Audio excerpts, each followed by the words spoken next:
Aku terpaksa jadi pemandu lagu demi suamiku. Hidupku dulu mungkin sederhana, tapi penuh dengan kebahagiaan.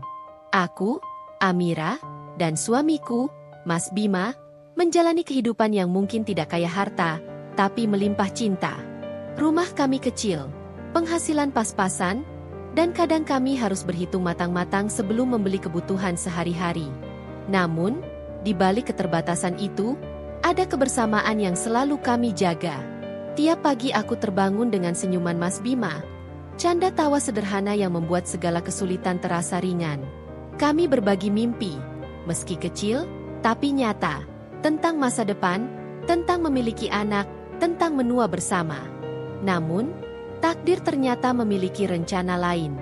Segalanya berubah ketika suatu hari Mas Bima mulai mengeluh sakit yang tak tertahankan.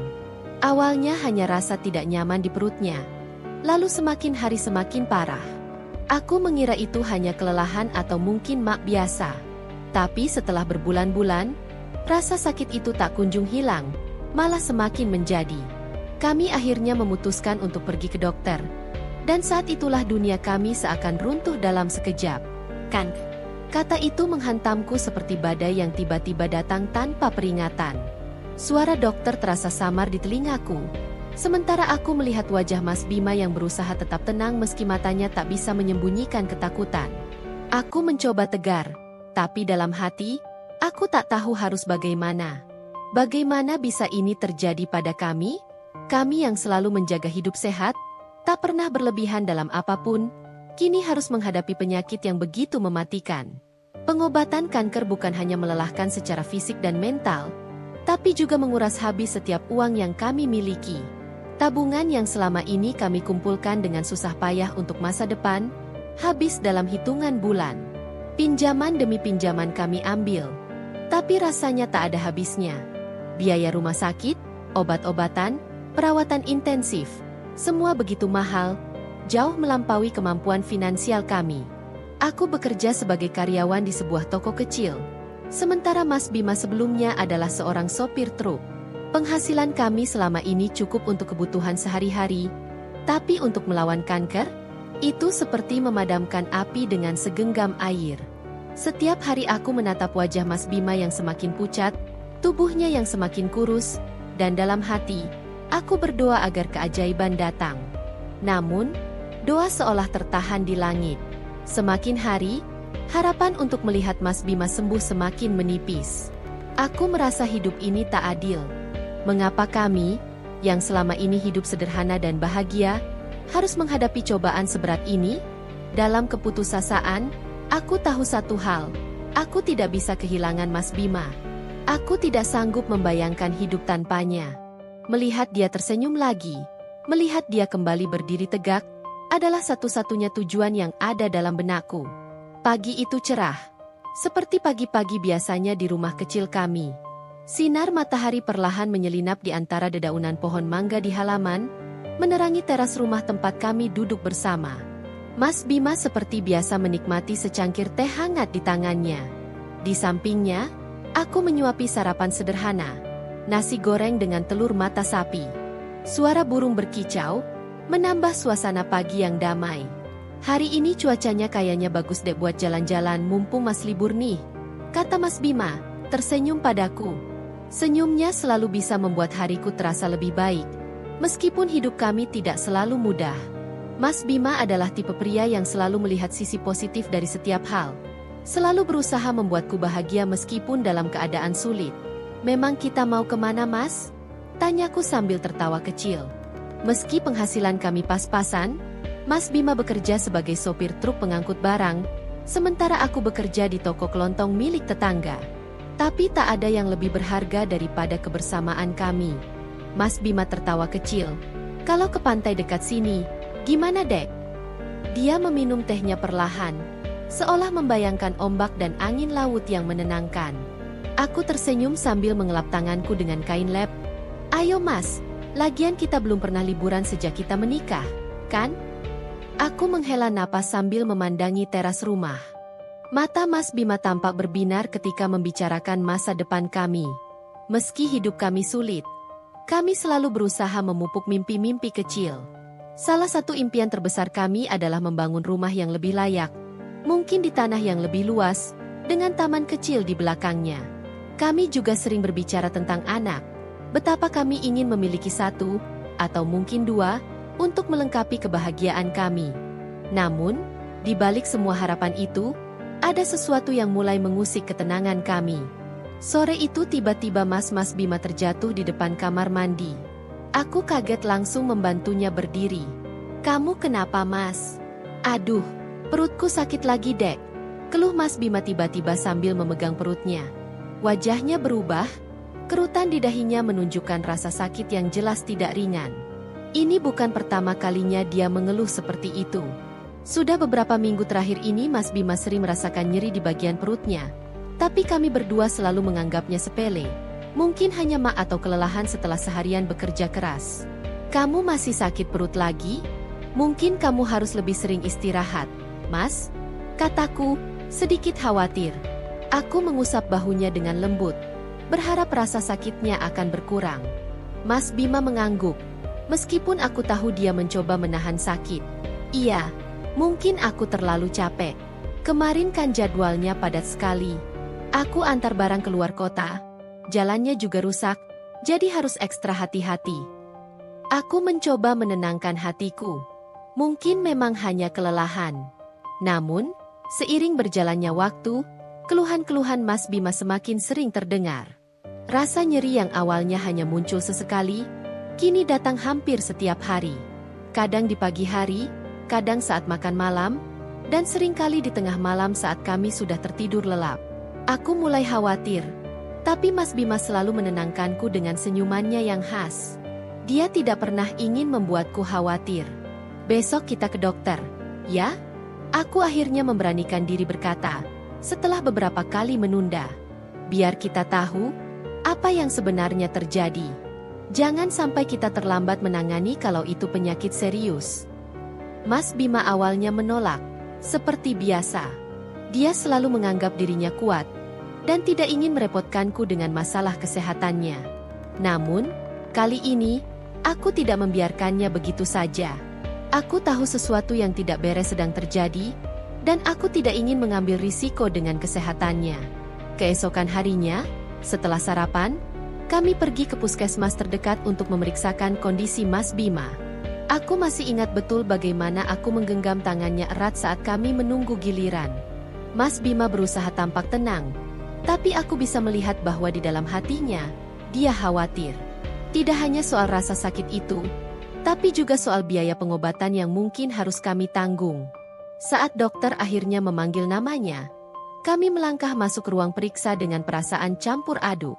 Dokter itu, seorang pria paruh baya dengan wajah ramah, mulai memeriksa Mas Bima dengan seksama. Dia bertanya tentang gejala-gejala yang Mas Bima rasakan, melakukan pemeriksaan fisik, dan akhirnya menyarankan untuk melakukan beberapa tes lanjutan. Waktu terasa berjalan begitu lambat setelah itu. Hari-hari kami diisi dengan kunjungan ke rumah sakit, menunggu hasil tes, dan lebih banyak rasa cemas. Sampai akhirnya, hasil itu keluar. Aku ingat dengan jelas hari itu. Hari yang akan selamanya terpatri di ingatanku. Wajah dokter berubah serius saat dia duduk di hadapan kami, memegang selembar kertas hasil tes Mas Bima. Suaranya terdengar berat, dan saat dia mengucapkan kata-kata itu, hatiku serasa berhenti berdetak. "Kami menemukan adanya tumor di bagian perut suami Anda," kata dokter perlahan. "Dan setelah pemeriksaan lebih lanjut, kami mendapati bahwa ini adalah kanker." Dunia di sekitarku terasa runtuh dalam sekejap. Kata itu, kanker, menggema di kepalaku, seakan-akan menghantam seluruh harapan yang kami miliki. Pandanganku mulai kabur, dan aku menoleh ke arah Mas Bima. Wajahnya pucat, bibirnya bergerak-gerak, tapi tak ada kata yang keluar. Dia hanya menatap kosong, seolah tidak percaya apa yang baru saja dia dengar. Aku menggenggam tangannya lebih erat. Di dalam hatiku, aku tahu bahwa hidup kami tak akan pernah sama lagi. Hari itu, seakan langit runtuh di atas kepala kami. Kata-kata dokter terus berputar di kepalaku seperti suara yang menghantam tembok, tak henti-hentinya. Kanker. Rasanya seperti mimpi buruk yang tak pernah kuharap akan menjadi kenyataan. Dalam sekejap, segala kebahagiaan yang selama ini kami bangun bersama seolah-olah hancur berkeping-keping. Mas Bima duduk di sampingku di ruang tunggu rumah sakit. Matanya terpaku pada lantai. Ia berusaha tetap tenang, seperti biasa. Tapi aku tahu, jauh di dalam hatinya, ia ketakutan, sama sepertiku. Tangan kami masih saling menggenggam erat. Seolah-olah kami mencoba mempertahankan apapun yang tersisa dari hidup normal kami yang kini terasa begitu rapuh. "Dek, ini mungkin berat, tapi kita akan melewatinya," kata Mas Bima dengan suara rendah, mencoba terdengar kuat. Aku menatapnya, air mata mulai menggenang di sudut mataku. Aku tahu dia sedang berusaha keras untuk tidak memperlihatkan ketakutannya, tapi tak ada yang bisa menyembunyikan kenyataan ini.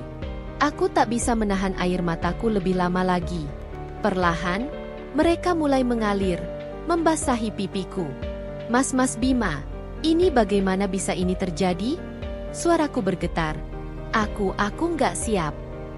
Kata-kataku terasa berat, seperti tersangkut di tenggorokan. Mas Bima mengusap punggung tanganku dengan lembut. "Aku juga nggak siap, Dek," jawabnya pelan. "Tapi kita nggak punya pilihan selain menghadapinya. Kita harus kuat, ya Dek." Aku mengangguk. Meski di dalam hatiku, aku merasa hancur. Kanker bukan sekadar penyakit, tapi sebuah kenyataan baru yang datang dengan begitu banyak ketidakpastian dan ketakutan.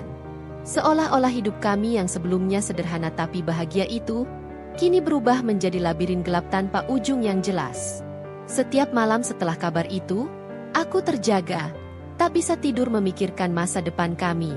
Aku berbaring di samping Mas Bima yang sudah terlelap, mendengarkan napasnya yang berat, berharap ini semua hanya mimpi buruk. Tapi setiap pagi ketika aku bangun, kenyataan itu kembali menghantamku dengan kejam. Kami mulai menjalani berbagai pengobatan, mengikuti saran dokter untuk melakukan serangkaian terapi dan tes yang tak ada habisnya. Setiap kunjungan ke rumah sakit membawa harapan yang pudar, dan setiap kali aku melihat tagihan pengobatan yang semakin menumpuk, hatiku semakin tenggelam dalam keputusasaan.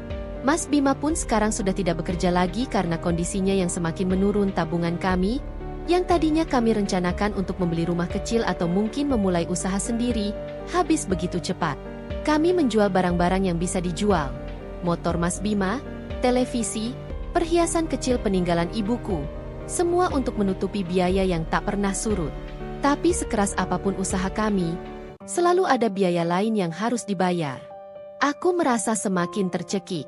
Setiap kali dokter memberikan resep obat baru atau menyarankan pemeriksaan tambahan, aku harus menahan air mata. Bagaimana bisa aku menolak?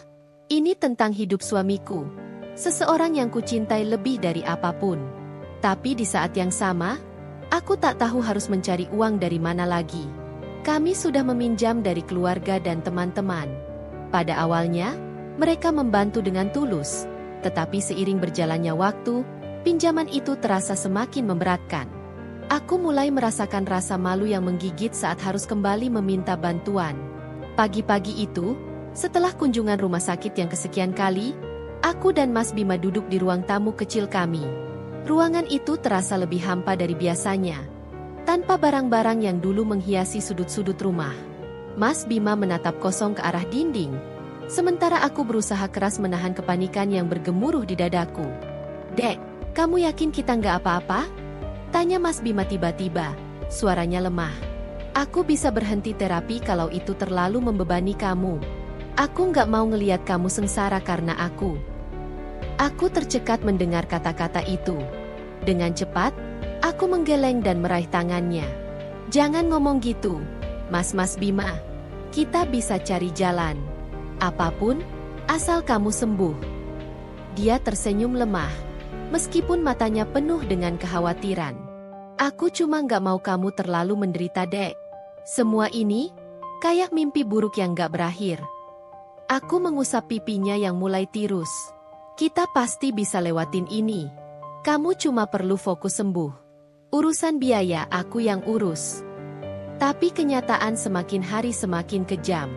Penghasilan dari toko kelontong tempatku bekerja tak cukup untuk menutupi kebutuhan sehari-hari, apalagi biaya pengobatan yang semakin meningkat. Aku mulai mencari pekerjaan tambahan, Tapi tidak ada yang mau mempekerjakan seseorang dengan jadwal yang tak menentu seperti aku. Aku harus selalu siap kapanpun Mas Bima butuh pergi ke rumah sakit atau melakukan terapi. Malam-malamku diisi dengan berpikir keras, berusaha menemukan cara untuk mendapatkan uang lebih banyak. Aku berdoa dalam setiap sujudku, memohon petunjuk dan kekuatan untuk melewati cobaan ini. Tapi seberapa keras pun aku berdoa, jawabannya tidak pernah datang. Setidaknya, tidak dalam bentuk yang aku harapkan. Sampai akhirnya, suatu malam, saat aku duduk di meja makan yang kosong, menatap lembaran tagihan rumah sakit yang menumpuk, teleponku berdering. Itu Wulan, teman lama yang sudah lama tak aku dengar kabarnya. "Amira, aku dengar tentang kondisi Mas Bima. Aku ikut sedih, Ra," katanya dengan nada prihatin. "Aku tahu ini bukan waktu yang tepat, tapi aku mungkin punya jalan keluar buat kamu." Aku mendengarkannya dengan seksama. Hatiku penuh harapan bahwa dia mungkin bisa memberikan solusi. Aku tahu sebuah tempat karaoke, mereka butuh pemandu lagu. Gajinya lumayan. "Amira, kamu mungkin bisa coba." Darahku seolah berhenti mengalir saat mendengar kata-kata itu. Pemandu lagu? Sesuatu yang tak pernah terlintas sedikit pun di benakku. Aku diam lama, mencoba mencerna tawaran itu. "Amira, aku tahu ini sulit. Tapi kadang, kita harus melakukan hal-hal yang tak terduga demi orang yang kita cintai." Wulan menambahkan, suaranya lembut tapi penuh keyakinan. Aku tak bisa menjawab saat itu. Tawaran Wulan mengguncangku. Tapi di saat yang sama, aku mulai sadar bahwa mungkin ini satu-satunya cara yang tersisa. Awalnya, aku menolak mentah-mentah. Aku tak pernah membayangkan diriku bisa terjun ke dunia malam. Tapi pikiranku mulai berubah seiring berjalannya waktu. Malam itu adalah malam yang takkan pernah kulupakan. Aku berdiri di depan sebuah pintu dengan papan nama yang menyala redup. Klub karaoke yang kelam namun penuh canda tawa dari para pengunjungnya. Kakiku rasanya begitu berat untuk melangkah. Seolah ada sesuatu yang menarikku mundur, memintaku untuk berpikir 2 kali. Tapi aku tahu, di rumah, ada Mas Bima yang terbaring lemah, menunggu solusi untuk menyelamatkan nyawanya. Aku sudah terlalu jauh untuk mundur sekarang.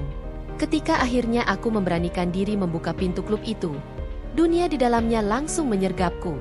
Lampu warna-warni berputar di langit-langit, menciptakan suasana yang penuh hiruk-pikuk. Musik keras menggelegar, memekakan telinga, dan orang-orang di dalamnya tertawa serta bercanda dengan riuh. Aroma rokok bercampur alkohol menusuk hidungku. Di sudut ruangan, kulihat beberapa pria duduk santai sambil memeluk pemandu lagu yang tersenyum lelah, tapi matanya kosong. Langkah pertamaku ke dalam ruangan itu terasa berat. Seolah-olah setiap langkah yang kuambil adalah pengkhianatan terhadap diriku sendiri. Pikiranku dipenuhi oleh seruan hati nurani yang memintaku untuk pergi. Tapi, suara itu tenggelam oleh satu kenyataan yang lebih kuat, Mas Bima. Demi suamiku yang tercinta, aku menekan semua keraguan itu jauh ke dalam, berusaha keras untuk fokus pada tujuan yang jelas. Seorang wanita berusia 30-an dengan make-up tebal menghampiriku. Rambutnya yang diikat tinggi, wajahnya penuh senyum profesional. "Kamu Amira, kan? Wulan bilang kamu bakal datang. Ayo, sini aku kenalin ke bos dan kasih tahu apa aja yang perlu kamu lakuin." Aku hanya bisa mengangguk. Suaraku tercekat di tenggorokan, terlalu sulit untuk mengeluarkan sepatah kata pun. Wanita itu, yang memperkenalkan dirinya sebagai Sari, membawaku ke belakang panggung, ke sebuah ruang ganti kecil yang dipenuhi oleh wanita-wanita lain, pemandu lagu yang sedang bersiap untuk malam panjang mereka. Mereka bercanda satu sama lain, seolah-olah pekerjaan ini hanyalah hal biasa, tanpa beban. Tapi aku bisa melihat di mata mereka ada kelelahan yang dalam, meskipun senyum terus menghiasi wajah mereka. "Tenang aja, malam pertama di sini kamu bakalan canggung," kata Sari sambil mengoleskan lipstik merah pada bibirnya yang sudah tebal. "Tapi kamu bakal terbiasa. Yang penting, ingat aja, ini cuma pekerjaan. Nggak usah terlalu dipikirin." Aku mencoba tersenyum, meski rasanya wajahku kaku. Ini hanyalah pekerjaan, pikirku. Pekerjaan untuk menyelamatkan nyawa Mas Bima. Tapi dalam hati, aku tahu aku sedang melawan sesuatu yang lebih besar dari sekadar pekerjaan. Aku sedang melawan harga diriku sendiri. Tak lama, seorang pria parubaya dengan perut buncit menghampiri kami. Dia adalah pemilik tempat ini, Pak Rudi. Dia memandangku dengan tatapan yang menilai, seakan mengukur apakah aku layak bekerja di sini atau tidak. Setelah percakapan singkat dengan Sari, dia mendekatiku dan menepuk bahuku. Jangan takut, nggak ada yang perlu ditakutin di sini. Selama kamu bisa nyenengin tamu, semua akan baik-baik aja, katanya sambil tersenyum tipis. Ucapannya yang ringan seakan membuat pekerjaan ini terdengar sepele. Tapi bagiku, beban moral yang harus kuhadapi begitu besar. Aku mengangguk lagi, terlalu canggung untuk membalas kata-katanya. Malam itu, aku diberi instruksi singkat tentang apa yang harus kulakukan. Tidak ada yang aneh, pikirku, hanya menemani para tamu bernyanyi, mengobrol, dan terkadang mendengarkan curhatan mereka. Tapi, di balik semua itu, aku tahu ada garis tipis yang bisa saja membuatku terjatuh lebih dalam. Semua orang di sini sudah terbiasa, tapi aku belum. Malam terus berjalan. Ruang karaoke semakin dipenuhi oleh para tamu yang datang dan pergi. Aku mengamati dari jauh, mencoba memahami lingkungan yang benar-benar asing bagiku ini. Para pria tertawa, bercanda, kadang bersikap kasar, tapi para pemandu lagu menanggapinya dengan santai, seolah itu semua adalah bagian dari pekerjaan. Ketika namaku akhirnya dipanggil, perutku terasa mual. Aku berjalan menuju salah satu ruang karaoke dengan jantung berdegup kencang. Di dalam, ada 3 pria yang terlihat sudah mabuk, masing-masing memegang mikrofon sambil bernyanyi sumbang. Begitu melihatku masuk, salah satu dari mereka tersenyum lebar. "Hei, kamu yang baru, ya? Sini, duduk sama kita," serunya sambil menepuk kursi di sebelahnya. Aku ragu-ragu sejenak sebelum akhirnya duduk di antara mereka. Salah satu dari pria itu melemparkan tangan ke pundakku, mendekatkanku lebih ke arahnya. Bau alkohol dan keringat segera menyergapku, membuatku merasa mual. Tapi aku bertahan, terus mengingatkan diriku sendiri bahwa ini semua demi Mas Bima. "Nyanyi dong, biar suasananya lebih seru," pinta salah satu pria, menyerahkan mikrofon padaku. Dengan tangan gemetar, aku menerima mikrofon itu dan mulai menyanyikan lagu yang diputar di layar. Suaraku bergetar, bukan karena malu, tapi karena seluruh hatiku dipenuhi rasa bersalah. Setiap bait lagu yang keluar dari mulutku terasa seperti luka yang mengiris harga diriku. Tapi aku harus kuat. Aku harus bertahan. Semua ini hanya untuk satu tujuan, melihat suamiku sembuh. Malam itu berlalu begitu lambat. Setiap detik di dalam ruang karaoke itu terasa seperti sebuah cobaan besar yang harus kutempuh. Aku tersenyum ketika tamu-tamu itu bercanda, tertawa ketika mereka melemparkan lelucon, meskipun dalam hati aku menangis. Aku merasa kotor, asing dengan diriku sendiri. Hatiku bergejolak, bertarung dengan suara hati nurani yang terus meneriakkan kebenaran bahwa aku telah mengkhianati diriku sendiri.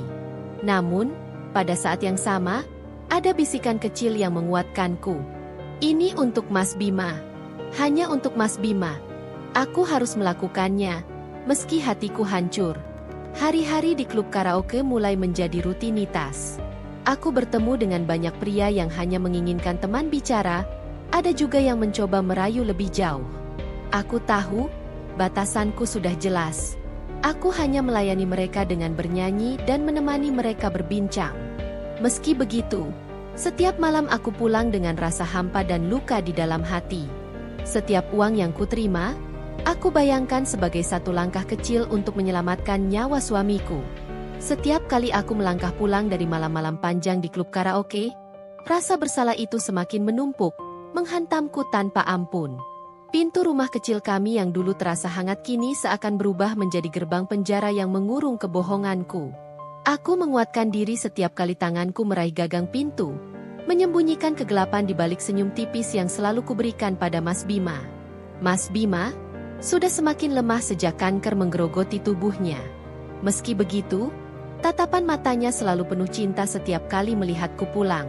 Wajahnya yang pucat berusaha tersenyum, meskipun rasa sakit jelas terpancar di sana.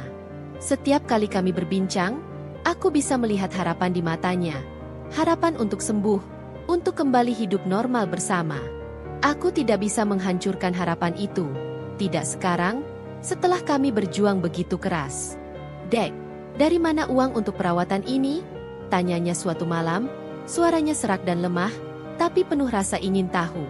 Itu bukan pertama kalinya dia bertanya.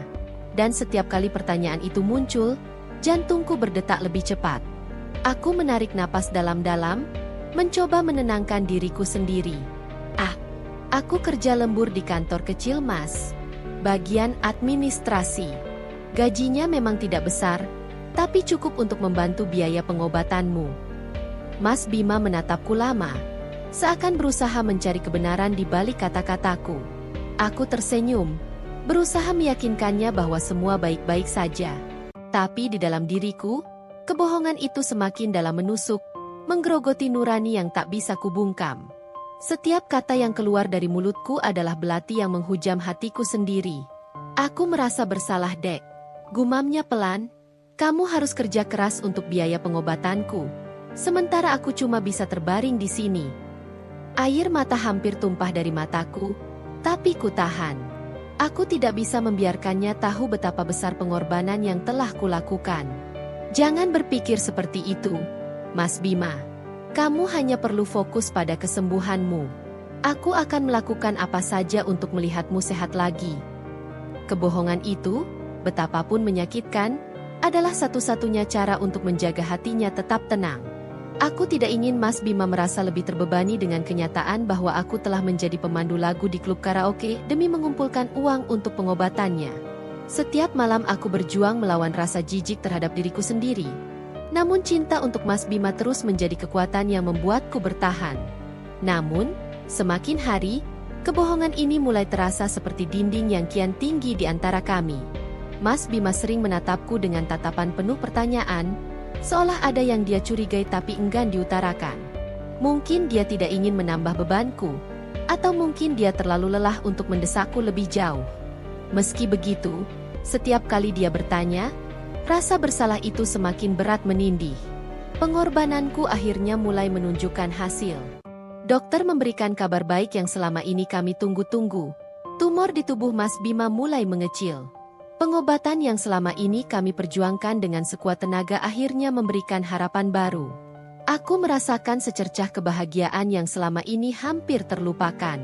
Setidaknya, untuk saat ini, aku bisa merasa bahwa perjuanganku tak sia-sia. Namun, di balik kebahagiaan itu, ada rasa takut yang tak kunjung hilang. Kebohonganku semakin menumpuk, dan setiap hari yang berlalu, aku semakin khawatir. Bagaimana jika suatu hari Mas Bima mengetahui kebenarannya? Bagaimana jika dia mengetahui dari mana uang untuk pengobatannya sebenarnya berasal? Akankah dia membenciku? Mampukah dia memaafkan tindakan yang kulakukan demi dirinya? Aku selalu berpikir bahwa kebohongan ini hanyalah sementara. Bahwa suatu hari ketika Mas Bima sembuh, aku akan berhenti dan hidup kami akan kembali normal. Tapi semakin lama, aku semakin sadar bahwa kebohongan ini telah menjeratku dalam siklus yang sulit untuk dilepaskan. Setiap kali aku melihat wajahnya yang lemah namun penuh harapan, hatiku hancur. Karena aku tahu kebenaran ini bisa menghancurkan semua yang telah kami bangun. Malam-malam di klub semakin terasa berat. Para tamu semakin sering datang dan pergi. Sementara aku berusaha tetap menjalani peran yang kubenci. Setiap kali aku kembali ke rumah dengan uang di tangan, aku tahu bahwa uang itu adalah hasil dari sesuatu yang tak pernah kubayangkan akan kulakukan. Tapi aku terus meyakinkan diriku sendiri. Ini semua demi Mas Bima, hanya demi dia. Di satu sisi, aku merasa lega bahwa pengorbananku mulai membuahkan hasil. Mas Bima mendapatkan perawatan yang lebih baik, dan dia mulai menunjukkan tanda-tanda perbaikan. Tapi di sisi lain, aku terjebak dalam kebohongan yang semakin besar. Rasa takut terus menghantuiku, bahwa kebohonganku akan terungkap dan menghancurkan segala sesuatu yang telah kubangun. Dek, aku nggak pernah bisa berhenti bersyukur punya kamu. Kamu sudah berjuang begitu keras untuk aku. Aku nggak tahu harus gimana kalau kamu nggak ada. Suara Mas Bima membuyarkan lamunanku suatu malam. Kalimatnya menusuk hatiku seperti pisau tajam. Aku menatapnya, dan meskipun senyum terpampang di wajahku, air mata menggenang di mataku. Aku juga beruntung punya kamu, Mas Bima. Bisikku pelan, lebih kepada diriku sendiri. Aku akan melakukan apa saja untuk kamu. Malam itu, Saat Mas Bima terlelap di sampingku, aku terjaga, memandangi wajahnya yang pucat. Rasa bersalah itu begitu besar hingga aku hampir tak bisa bernapas. Tapi, aku tahu, untuk sekarang, aku harus terus menjalani ini. Kebohongan yang tak terhindarkan ini adalah harga yang harus kubayar demi cinta dan demi hidup Mas Bima. Suatu malam, ketika aku sedang bekerja, seseorang dari masa laluku datang ke klub. Doni, teman SMA yang dulu pernah dekat denganku, melihatku di sana. Dia terkejut melihat keadaanku sekarang. Dia tahu aku tidak seharusnya berada di tempat seperti ini. Doni mencoba mengajakku bicara, tapi aku terlalu malu untuk menjelaskan semuanya. Dia mengerti tanpa perlu banyak kata, tapi aku merasa semakin tertekan. Masa laluku yang dulu bersih dan sederhana sekarang terasa begitu jauh. Aku merasa hidupku semakin hancur apalagi saat hari-hari yang dulu penuh canda tawa dan kehangatan kini berubah menjadi penuh ketegangan yang tak terucapkan bersama Mas Bima.